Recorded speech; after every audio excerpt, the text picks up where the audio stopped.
बड़ा अच्छा गोकर्ण गीता का उपदेश दिया है गोकर्ण जी महाराज ने अपने पिताश्री के लिए।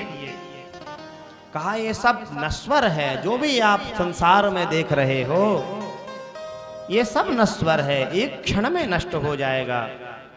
इसलिए आप जो है सब परित्याग करके सबका परित्याग कर दीजिए। सबका परित्याग करके आत्मदेव जी महाराज निकल पड़े तपस्या के लिए, भगवत प्राप्ति के लिए। जैसे ही पिता गए, धुंधकारी ने कहा माताजी बता दो, सब धन पिताजी तुमको दे करके गए हैं, यदि नहीं बतलाओगी तो हनिष्ये लत्तया तव, पैर के द्वारा तुमसे मारूंगा, यष्टि से तुमको पीटूंगा। बेचारी घबरा गई, रात में जो है निकल पड़ी, भागो इससे प्राण बचाओ।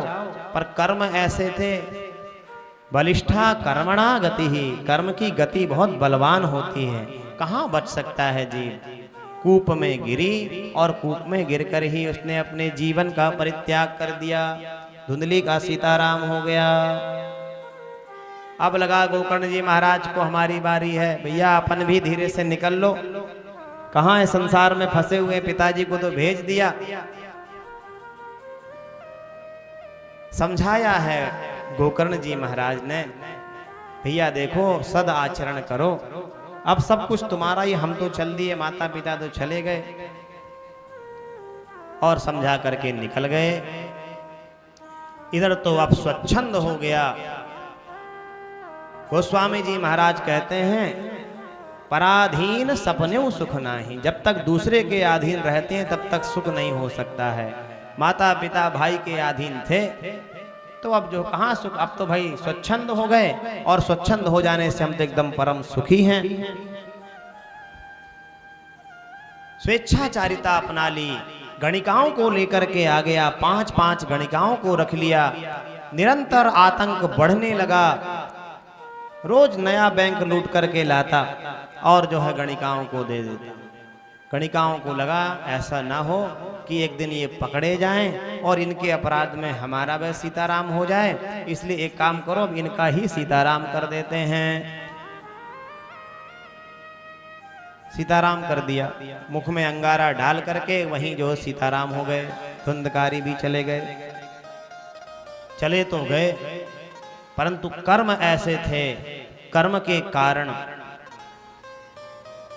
प्रेत बन गए, और प्रेत भी साधारण प्रेत नहीं, महान प्रेत हो गए।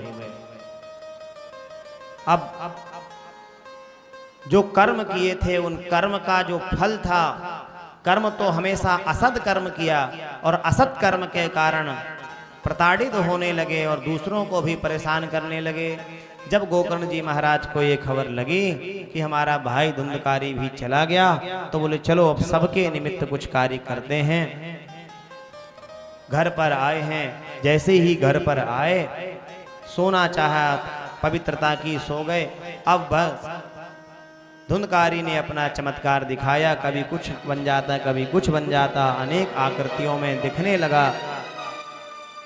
उन्होंने जल का सिंचन किया, बोले भाई तुम कौन हो बतलाओ तो। जैसे ही जल सिंचन किया तो धुंधकारी ने कहा भैया मैं आपका छोटा भाई धुंधकारी हूं। बोला मैंने तुम्हारे लिए तो जो है गया जी में अन्यत्र जो श्राद्ध के स्थल हैं उन स्थलों पर जाकर के श्राद्ध किया, फिर भी तुम इस गति को क्यों प्राप्त हो। बोले भैया आप गया तीर्थ सहस्त्राणी वाजपेय सतानी चा, आप जो है अनेकों उपाय कर लीजिए परंतु जो है हमारी मुक्ति होने वाली नहीं है। तब गोकर्ण जी महाराज ने कहा अच्छा ठीक है, हम देखते हैं तुम्हारे मुक्ति का कोई साधन खोजते हैं। खूब विचार किया,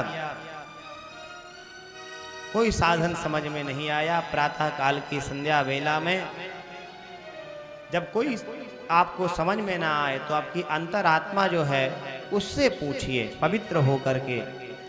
प्रातः काल में ब्रह्म मुहूर्त में जब आप दुविधा में फंसे हुए हो तो सब कुछ त्याग करके छल कपट आदि का परित्याग करके अपनी अंतरात्मा से पूछिए, वो आपको निश्चित ही जवाब देगी। गोस्वामी जी महाराज कहते हैं, उर प्रेरक रघुवंश विभूषण। भगवान निरंतर जो है हृदय में प्रेरणा देते रहते हैं। आपको भगवान सत प्रेरणा देंगे। सूर्य नारायण की प्रेरणा से उनको ज्ञात हुआ कि श्रीमद् भागवत के कर लेने से कितने भी सघन प्रेतत्व में क्यों ना हो, किसी भी प्रकार के जो है कष्ट में क्यों ना हो, उस जीव का मोक्ष हो जाता है, मुक्ति प्राप्त हो जाती है। श्रीमद् भागवतान मुक्ति ही सप्ताहम वाचनं कुरु। तब जो है भगवान सूर्य नारायण की प्रेरणा से 1 सप्ताह का श्रीमद् भागवत का वाचन इन्होंने संकल्प क्या, बोले कैसे करें, तो उसके लिए नियम बना दिया। वैष्णवम ब्राह्मणम मुख्यम श्रोतारम परिकल्प्य सह। एक तो जो श्रोत्रिय हो, श्रोत्रिय किसे कहते हैं? श्रुति शब्द है, श्रुति। श्रुति कहते हैं श्रूयते ना केनापि क्रियते इति श्रुति। जो केवल सुनी जाती है, जिसका कोई निर्माण नहीं करता है, उसका नाम है श्रुति। और श्रुति सम्मत जो कार्य करता है अथवा श्रुति का जो अध्येता है, उसको कहते हैं श्रोत्रिय। ऐसे श्रुति को मानने वाले, श्रुति सम्मत किसी ब्राह्मण के लिए व्यास के रूप में आप, वो भी कैसा होना चाहिए? वैष्णवम, भगवान विष्णु की आराधना करने वाला। आजकल ना तो किसी की कोई संप्रदाय है, मैं किसी पे कोई आक्षेप नहीं कर रहा, मैं बहुत अल्प बुद्धि वाला हूं, किसी की संप्रदाय नहीं है। बिना संप्रदाय के लोग दूसरों पर जब आक्षेप करते हैं तो बड़ा कष्ट होता है। संप्रदाय कहते हैं गुरु के द्वारा जो दिया हुआ जो ज्ञान है, मंत्र है, जो उपास्य देव आदि हैं, उनका निरंतर प्रवाह बना रहना। गुरु परंपरात आगतः सदुपदेशः संप्रदायः। गुरु परंपरा से प्राप्त जो सदुपदेश है, उसी का नाम है संप्रदाय। हमारे इधर जो है 4 संप्रदायों की परिकल्पना है, 4 संप्रदाय हैं, उनसे निकली हैं और भी कई संप्रदाय हैं। रामानंदी संप्रदाय की ही लगभग 17 संप्रदाय हैं। तो ऐसी अनंत संप्रदाय हैं, परंतु संप्रदाय वे ही मान्य हैं जो, जैसे आप लोग विचार करिए, नर्मदा जी अमरकंटक से उनका प्रवाह निकला, कितने बांध बने, जितने बांध बने उनसे एक नई नहर निकल गई। तो क्या उस नहर को कभी आपने गंगा जी का नर्मदा जी का नाम दिया? गंगा में जो बांध बने, उन बांधों को कभी आपने गंगा जी का नाम दिया क्या? गंगा कहते हैं भगीरथ रथ खाता व छिन्न जल प्रवाह के लिए। भगीरथ जी चले, उनका जो रथ चला, रथ की जो परिधि बनी, उस परिधि से बिना टूटे हुए जो निरंतर जल प्रवाह चला आ रहा है, उसी का नाम गंगा है। और जो गुरु परंपरा से चला आ रहा सदुपदेश है, उसी का नाम संप्रदाय है। जो संप्रदाय से शिक्षा दीक्षा प्राप्त वैष्णव हो, ऐसे वैष्णव से ही कथा का आस्वादन करना चाहिए। व्यास जी महाराज कह रहे हैं, मैं नहीं कह रहा हूं। गोकर्ण जी महाराज ने सर्वसम्मत से जो शास्त्र का मत है, उस मतानुसार सप्ताह कथा का वाचन किया है। और सप्ताह कथा के वाचन से दिव्य रूप धरो जाता तुलसी दाम मंडितः पीतवासो घनश्यामा मुकुटी मंडलान्वितः। वह जो प्रेतधारी गोकर्ण था, वह प्रेतधारी जो धुंधकारी था, कैसा हो गया? दिव्य रूप धरहा, दिव्य रूप को धारण करने वाला हो गया। और तुलसी दाम मंडितः, दाम बोलते हैं माला, तुलसी की माला से मंडित हो गया। पीतवासः, पीतवास हो गए हैं जिसके।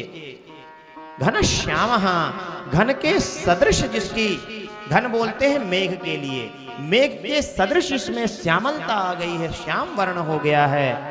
और मुकुटी, मुकुट को जिसने धारण कर लिया है। कुंडलान्वितः, सुंदर कुंडल को जिसने धारण कर लिया है, कुंडल से जो अन्वित हो गया है। देखिए भगवान की अनेक प्रकार की मुक्ति होती है, उसमें एक मुक्ति है सारूप्य मुक्ति, भगवान के सदृश रूप हो जाना, इसी का नाम है सारूप्य मुक्ति। आज धुंधकारी भगवत सदृश रूप में उपस्थित हो गया है।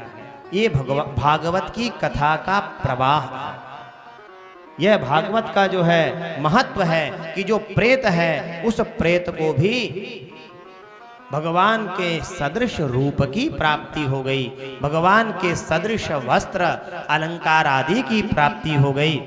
तो धन्य है ये भागवत की वार्ता, जो प्रेत की पीड़ा से भी निवृत्ति दिलाने वाली है, विनाशिनी है।